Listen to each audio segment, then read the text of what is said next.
So today I'm at a used car dealer auction and I'm going to show you exactly what dealers pay for their cars here. So one thing I have to keep in mind for my dealership when we're out here buying cars is that we have to recognize that, okay, the easy times, the golden age of car dealers is gone, right?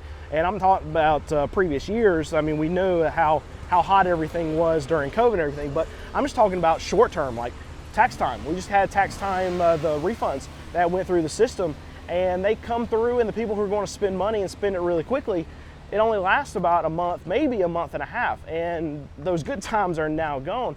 But prices stay elevated here at these used car dealer auctions for just a short amount of time after that, because car dealers that sold a lot, just like we did, well, they have to go back and refill their inventories. All right, let's check this one. This is a Ford, it's a F-150, it's a Lariat, but it's got 70,000 miles. It's a 2018. I know it's hard to see, but the body's actually in really good shape. This is the pollen that's just insane right now here in North Carolina, but it's a Lariat, looks good on the outside. I mean, wheels look good, tires look good. Tires almost brand new. Frame looks very good. No rust that we have to worry about. Yeah. This is going to bring lots and lots and lots of money. So let's check the inside and see how it's looking. Here's the F-150. We got a lot of guys on it. Try to start at $24,000, no bids. I think we already got it. We got a bid $24,000. Seat's not ripped up, anything like this. I mean, it's got some trash and stuff in it, but that's not a big deal. Throw that away. Little bit of a detail. It's not even bad. Like, floorboards aren't bad. No dog hair. This is probably one of the more expensive things that is going to be here at the auction today. Looks great, but anyway, we'll check it out, see what dealer paid for it. 2018, it's got 70,000 miles on it. Wow, you don't see that very often. Still just one bid at $24,000, might get it. $24,000.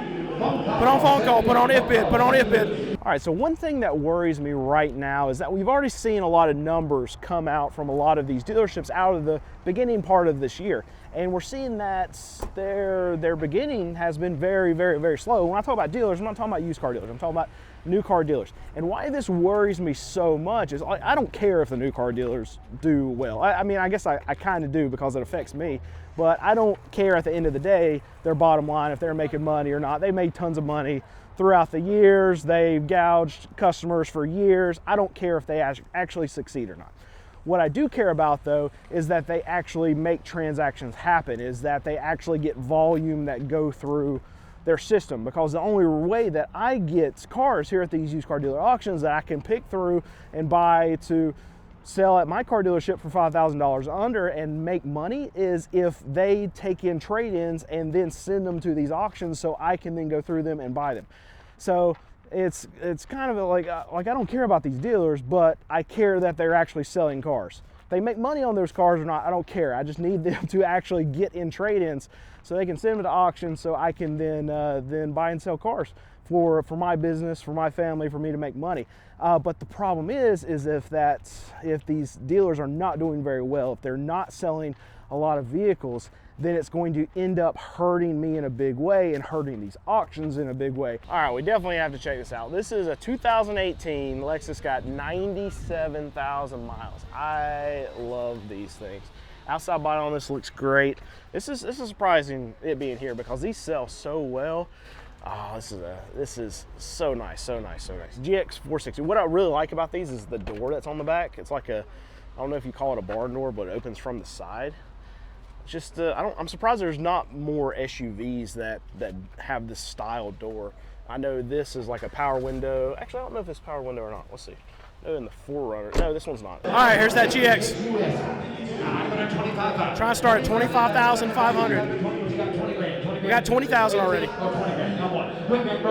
Yeah, we got a bid already. 20,000. This one, it looks like the regulator's bad, and that's just the actual motor in the window that's in the back seat. It's kind of rough. You know what? I take that back.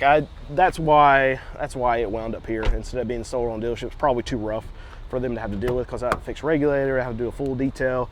There might be some kind of motor work or something that actually has to happen to it. And if none of that stuff existed in this vehicle, then they probably would have sold it.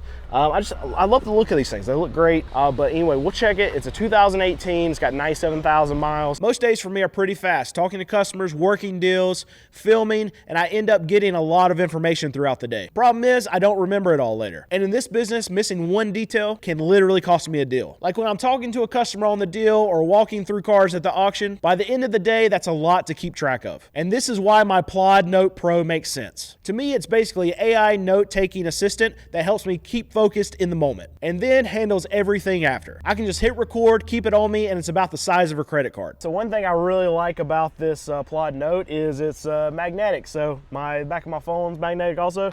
Literally just put it right there and just carry it with me. And it captures everything without me having to use my phone. So I don't have to worry about battery, storage, or getting interrupted by calls or notifications. So when I'm walking through cars at the auction, I can just say what I'm seeing and keep moving without stopping to write anything down. All right, so we're looking at this 2007 Camry. It's going to need an O2 sensor. We're probably going to need some tires, and I'm pretty sure that we're going to need to put a battery in it. Obviously, we're going to need to detail the thing. And later, I can go back and see everything organized instead of trying to remember it all. So instead of me trying to piece things together later, it's already laid out. And with Ask Plod, I can search things like, what did that customer say about this car earlier? And find it right away. And this has multiple microphones, so I know I'm getting clear audio even if I'm talking to someone across the shop. It also meets major privacy standards like SOC2, GDPR, and HIPAA. So everything stays secure. So if your day involves a lot of conversations, a lot of moving pieces, or just trying to keep track of everything, that's where the Plod Note Pro can help. So click the link down in the description to check it out. And they also have a 30-day return policy if you want to try it. And I want to thank Plod for sponsoring this video. So we'll roll out. Oh, that's a lot. Might get it. It's 20,000. Nobody else has bid on it. Probably not close, I would guess. Said he needs $25,000 for it. That's crazy for that. Yeah, they're $5,000 short, he said. Buyer came up to $21,500. They put on a phone call. Probably not getting done. Probably not getting done. Big car dealers, big franchise dealers, numbers are down. Volumes are down. But then we go to used car dealers. Right now, we're in spring selling season, busiest time that we're going to hit all throughout the year. Our numbers are up. Our volumes are up. So you see all these dealers that are behind me at these auctions, we're here trying to fight all these other dealers for the same cars. But if we have fewer cars that are coming into the system because these franchise dealers are much slower because they're not moving the kind of volumes that they thought they were going to move, well, even if the market gets weaker, that's still going to push our prices up here at these used car dealer auctions because all these dealers, look at all these dealers that are here before the auction.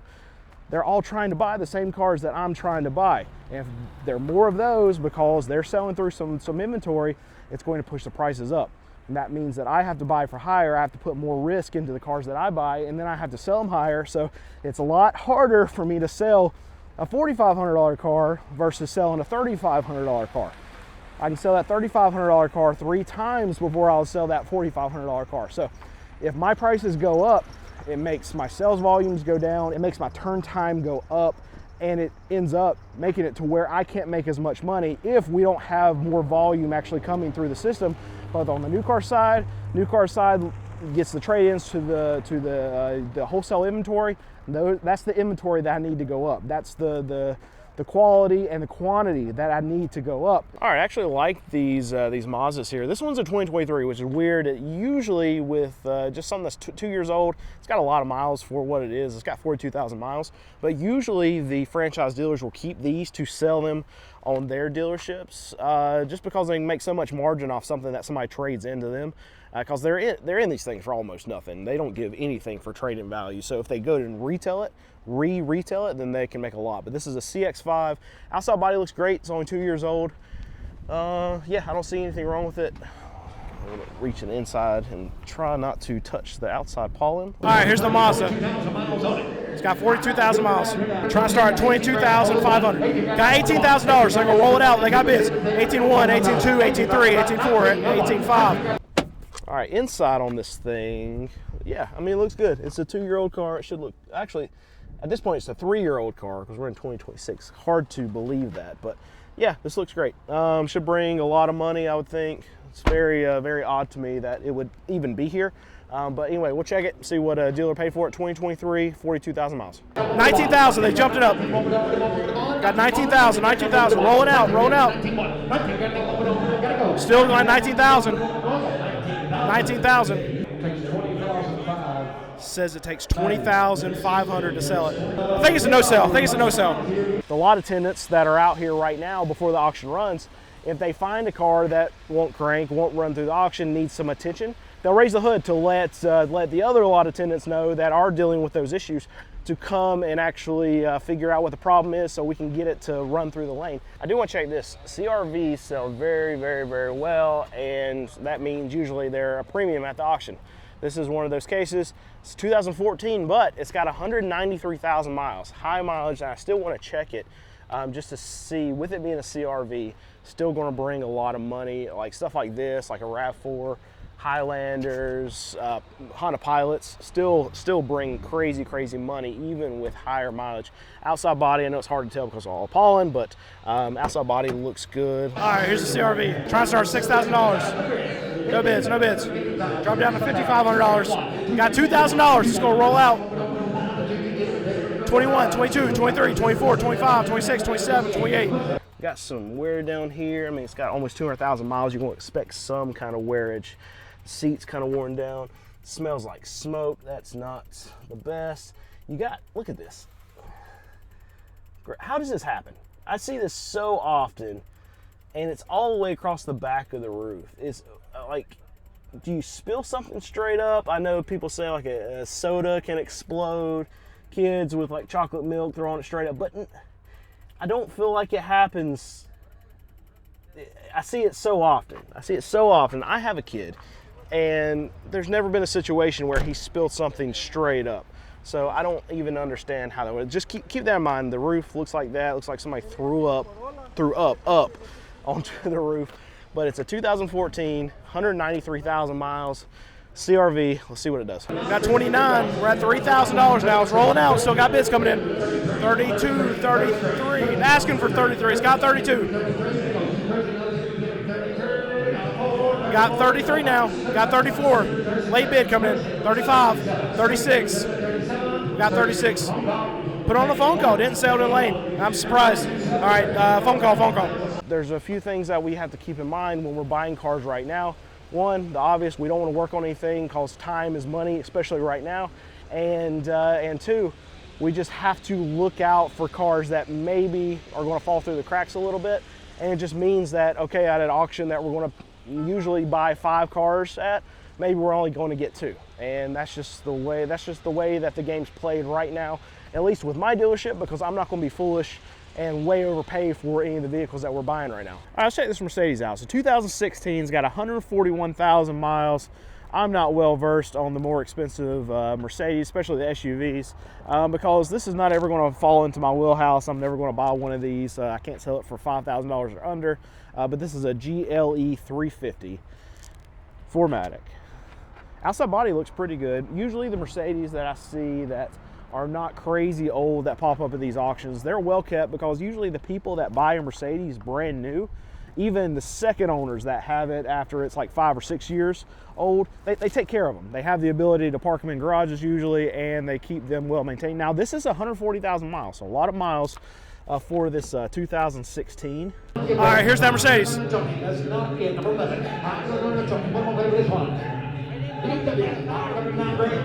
Try to start at $9,000. No bids, no bids. Drop it down to always $6,000. We got bids coming in. 61, 62, 63, 64, 65, 66. I mean, that's rough. That's cracking. This is from like it baking in the sun or whatever, getting so hot in here, and the plastic gets, I mean, I wouldn't think they would make it really cheap, but that's, I mean, this is all cracked. On that side, it doesn't have it.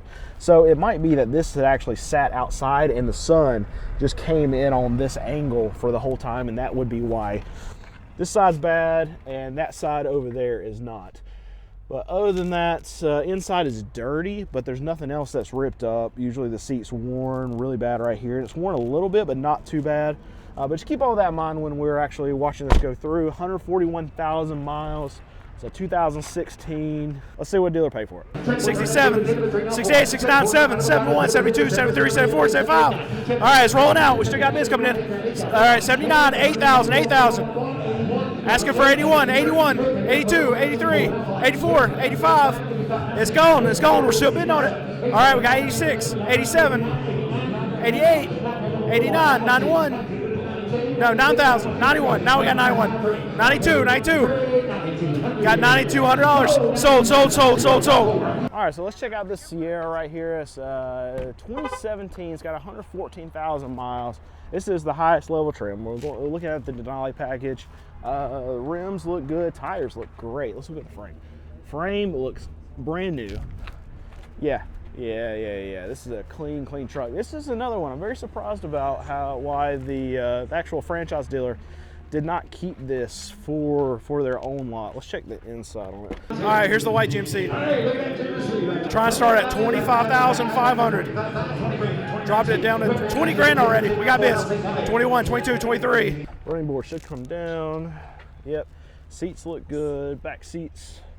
Very clean, very clean. The whole inside's clean. This is, I mean, it can be vacuumed out. Not a big deal. Not a big deal. But no dents, no dings, no scratches, no seat wear, nothing missing. I mean, this is everything that's a secondary dealer would want to purchase in a truck that they're going to have on their lot. 2017, 114,000 miles. Even sounds good. You just cranked it up.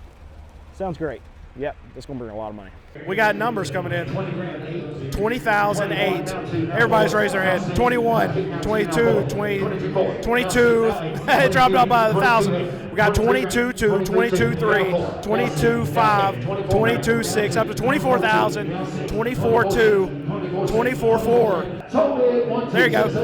24,400. They sold it. Sold it. Sold it. I might be wrong on that. I'm not sure. But I think it's 24,400 and they sold it.